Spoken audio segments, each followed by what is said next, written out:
morning. Cyclamen, hardy cyclamen. We showed you the results of sowing and flowering last week. So I had seed arrive this week from, again, a friend in Devon in the UK. It's a little late. I would have preferred to sowed it probably about a month ago, but a combination of postal issues, moving house, just delayed things. But the seeds arrived. So I've got a whole selection here. He does a lot of breeding. So nice selection, all different. Some silver alpines, and anyway, there's no names on these. He just uses a number, and the number relates back to the order form that I have. So eventually these will obviously have their names on them, but for purposes now, it'll be fine. Labels, I'm using my nice sprayed black. So I use a lot of these old labels that we've used for other things, and then I just respray them black, and it lasts a very, very, very long time. I'm just using a Sharpie to write with. Sharpie Gold Sharp or Gold Bronze, whatever color. Bronze Sharpie works really well. It's a matte black Rust-Oleum type pen spray, but as I say, it does last forever, so they're really good. Quickly go over, you saw me sieving some of this compost. It's a mixture of peat, leaf mold, wood chip, and grit. Is this granite? Yeah, it is. I get a handful here. So it's about a 4 mil granite chip, they call it. Because it's granite, it's slightly acidic. As for the quantities of each in here, it's a feel thing more than anything. So now I can just squeeze that in my hand, let it go, and it falls apart. Now that's got really good drainage in it, but it does have the peat, it has the leaf mold, and there's a little bit of wood chip in here as well. It's be ideal for the cyclamen. I've used this before. I will try and figure out at some point the percentages of each. Maybe I'll work that out this evening, and Julie can put that in the text. But I mean, sowing wise, it's pretty well standard for everything I sow. I do like the terracotta pots for any long-term germination. So these will be sat in these pots for almost 2 years. I find it much easier to maintain the level of moisture that I need in these rather than the plastic pots, which can get quite waterlogged if you're not careful. The compost does slump in the pots eventually, and when it slumps in the pot, it gets wet. With the terracotta, that doesn't tend to happen at all, but they are a little trickier in the summer to make sure you keep them wet.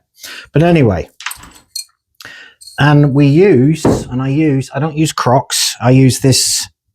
It's a zinc bug screen, and I use this in the bottom of all my pots now. Much better than the Crocs, which Crocs were the old broken up clay, because it seals tight to the bottom. Nothing can get in the bottom. So the earwigs, the wood lice, all the other nasties can't get in, but it still allows good drainage. So again, with the cyclamen, and it's the same pretty well with everything I sow. Fill to the top of the pot, give it a little tap, put the label in first. And I put the label in first because sometimes if there's a seed that drops near the edge, you push the label in, you end up burying the seed. So I put the label in first. And again, there's not a lot of seed in these packets. So you got to make everyone count. Now I could soak these overnight, but they are relatively fresh. So with the cyclamen, I tend not to. So again, not a lot in here. And I sow everything the same way. Eventually, one more. Yeah, they're coming nice and slow. So you can, by doing it this way, I can space them out nicely in the pot. Ooh, 2 dropped together there. So what I can do with that one is I can just get a label and just move them apart. So that's pretty well it.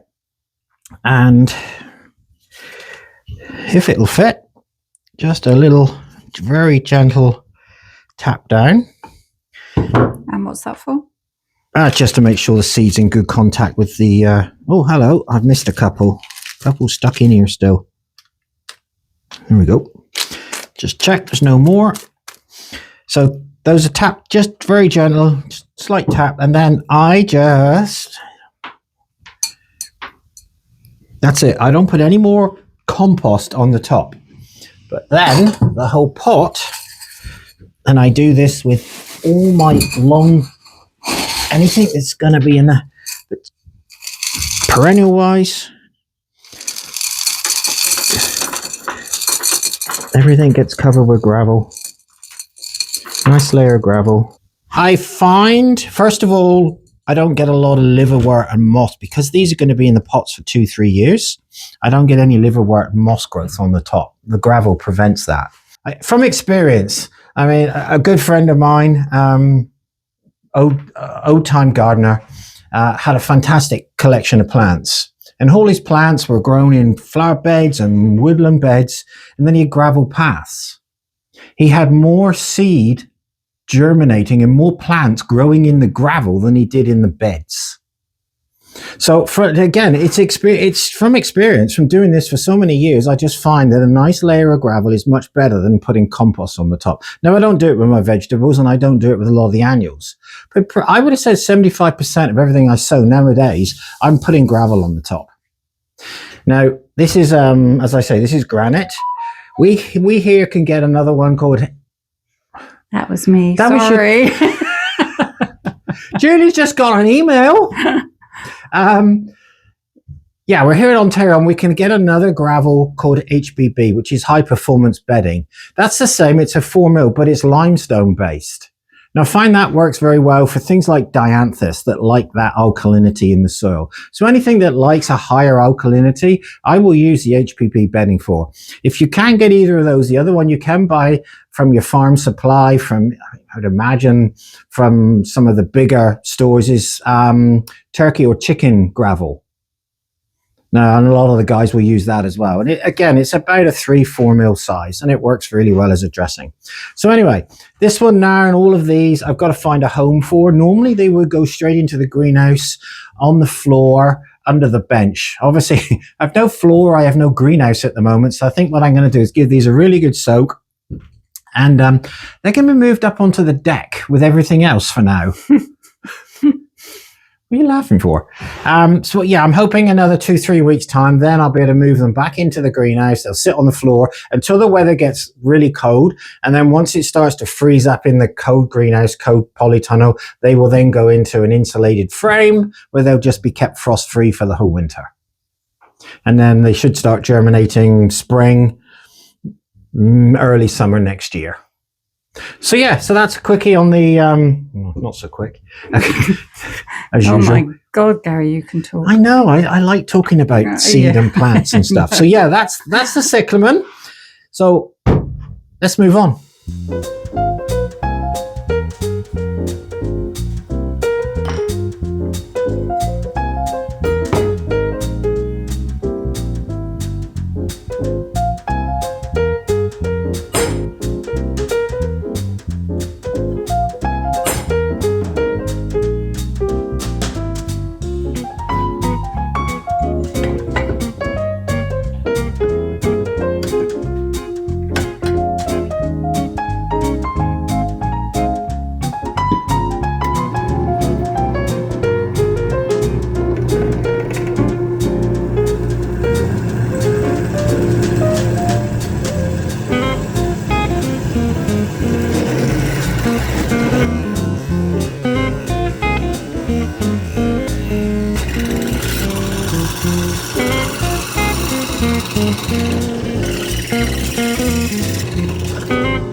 So tunnel parts are here.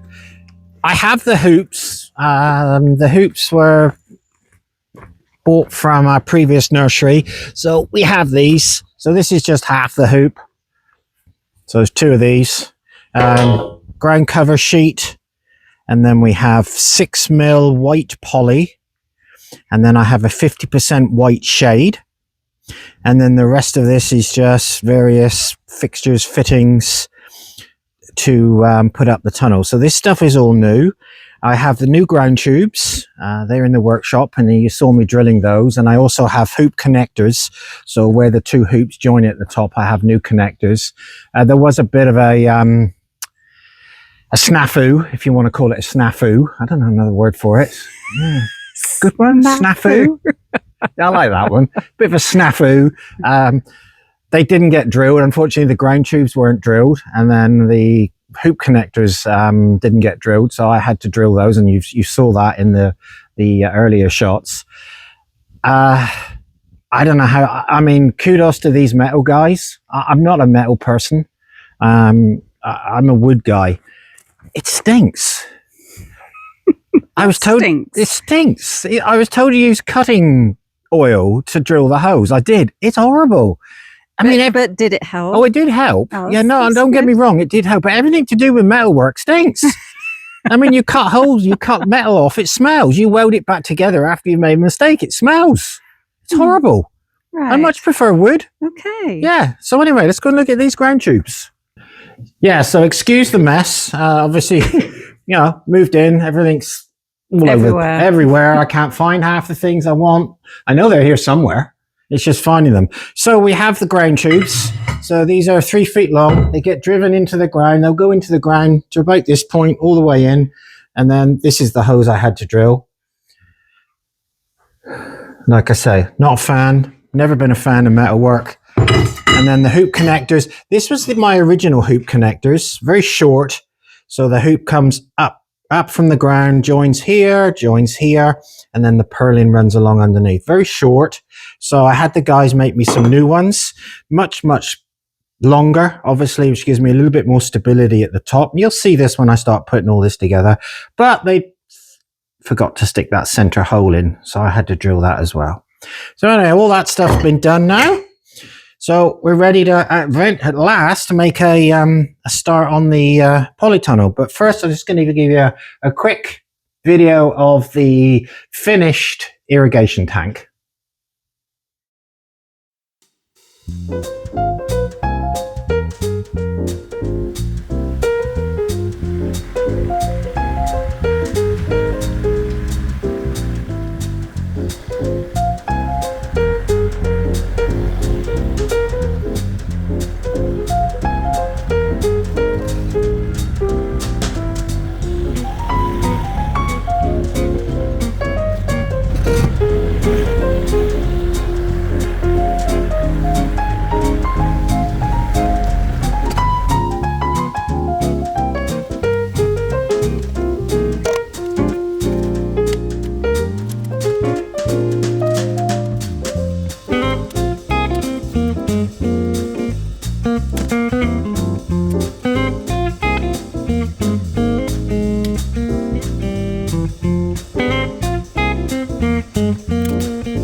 Nice. Have you started? Is that what the tank's for? Yeah. Have you started? Yes. Oh, you have?